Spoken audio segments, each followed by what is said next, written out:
আসসালামু আলাইকুম রহমতুল্লাহ। আজকে আমাদের কক্সবাজার ট্যুরের যাত্রা শুরু হচ্ছে নরসিংদী রেল স্টেশন থেকে। আমরা অপেক্ষায় আছি আমাদের ট্রেনের জন্য। আর অল্প কিছুক্ষণের মধ্যে আমাদের ট্রেন 1 নম্বর প্ল্যাটফর্মে এসে দাঁড়াবে। দেখতে দেখতে আমাদের ট্রেনটি এসে 1 নম্বর প্ল্যাটফর্মে দাঁড়ায়। আমরা আমাদের নির্দিষ্ট বগিতে বসবো। আমাদের বগিটা খুঁজতেছি, কারণ আমার নির্দিষ্ট বগিতে বসে আমাদের যাত্রা শুরু হবে কক্সবাজারের উদ্দেশ্যে। নরসিংদী থেকে কক্সবাজারের উদ্দেশ্যে আমাদের যাত্রা শুরু হলো।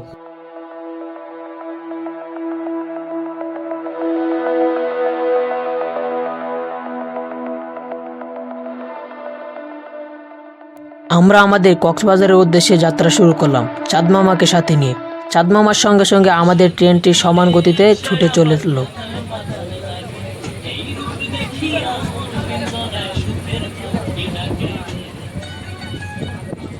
বিভিন্ন গান বাজনা করতে করতেই আজকের রাতটা আমাদের কাটাই। আজকের রাত কাটানো শেষ হতে আমাদের চোখ মেলে দেখি আমরা চলে আসলাম চট্টগ্রাম। ভোরের আলো ফোটার সাথে সাথে আমরা ট্রেন থেকে নেমে গেলাম। ট্রেন থেকে নেমে রওনা দিলাম চট্টগ্রাম রেল স্টেশনের ভিতরে যাওয়ার জন্য। রেল স্টেশনের ভিতরে গিয়ে আমরা আমাদের ওয়াশরুম এবং খাবার দাবারের যাবতীয় রেল স্টেশনের ভিতর থেকে আমাদের সকল প্রয়োজনীয় কাজ সেরে আমরা এখন রওনা দিলাম আরেকটি ট্রেনে ওঠার জন্য। এই ট্রেনে আমাদের নিয়ে যাবে আমাদের সঠিক গন্তব্যস্থলে, সরাসরি কক্সবাজার রেল স্টেশনে। আমাদের গন্তব্যস্থল যেতে যেতে চোখে পড়ল বিশাল নদ নদী নালা খালবিল।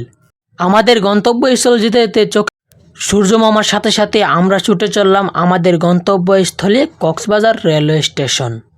ট্রেনের ভিতরে যারা আসছিল সবাই মিলে বিশাল বিশাল পাহাড়ের বুক চিরে ছুটে চললাম আমাদের গন্তব্যস্থল কক্সবাজারের উদ্দেশ্যে।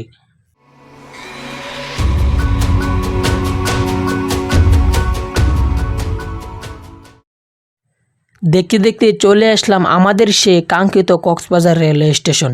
কক্সবাজার রেলওয়ে স্টেশনের ভিতর থেকে বাহিরে বের হয়ে দেখি অসাধারণ একটি দৃশ্য। রেলওয়ে স্টেশনের বাইরের দিকটা ছিল অসাধারণ এবং অনেক সুন্দর। রেলওয়ে স্টেশনের উপরে বিশাল বড় করে লেখা কক্সবাজার রেলওয়ে স্টেশন। এটা আমার দেখা বাংলাদেশের সবচেয়ে সুন্দর রেলওয়ে স্টেশন। তাই তো এখানে মানুষ ঘুরতে আসে। কক্সবাজারের মূল উদ্দেশ্যই সমুদ্র দেখা না, এই রেলওয়ে স্টেশনটি দেখা। এটার বাহিরে ভিতরে এবং সামনে দিয়ে পুরা আমরা এখন রেল স্টেশনের সামনে থেকে অটো রিক্সা বাকি সিএনজি যেটাই পাই না কেন সেটা নিয়ে আমরা চলে যাব বিভিন্ন বিচের সামনে। আমরা রেল স্টেশনের সামনে থেকে একটি অটো রিক্সা রিজার্ভ করি। জনপ্রতি ভাড়া ছিল 50 টাকা করে।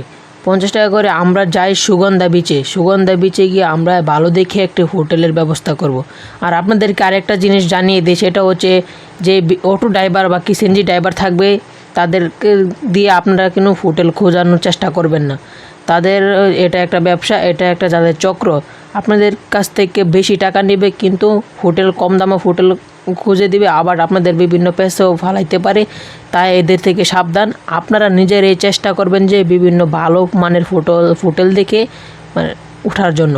আপনারা যদি সেটা না পারেন, আমরা দীর্ঘ আধা ঘন্টা জার্নি করার পর সুগন্ধা বিচের সামনে একটি হোটেলে উঠি। আমাদের হোটেলের রুমটা ছিল এরকম কিছুটা। এটা আমাদের 2500 টাকা প্রতি রাতের জন্য নিয়েছিল। আর এটা হচ্ছে গিয়ে আমাদের বাথরুমের কোয়ালিটিটাও ভালো, এর জন্য উঠলাম। তা একদম সুগন্ধা বিচের সামনে হয় তাই নেওয়া।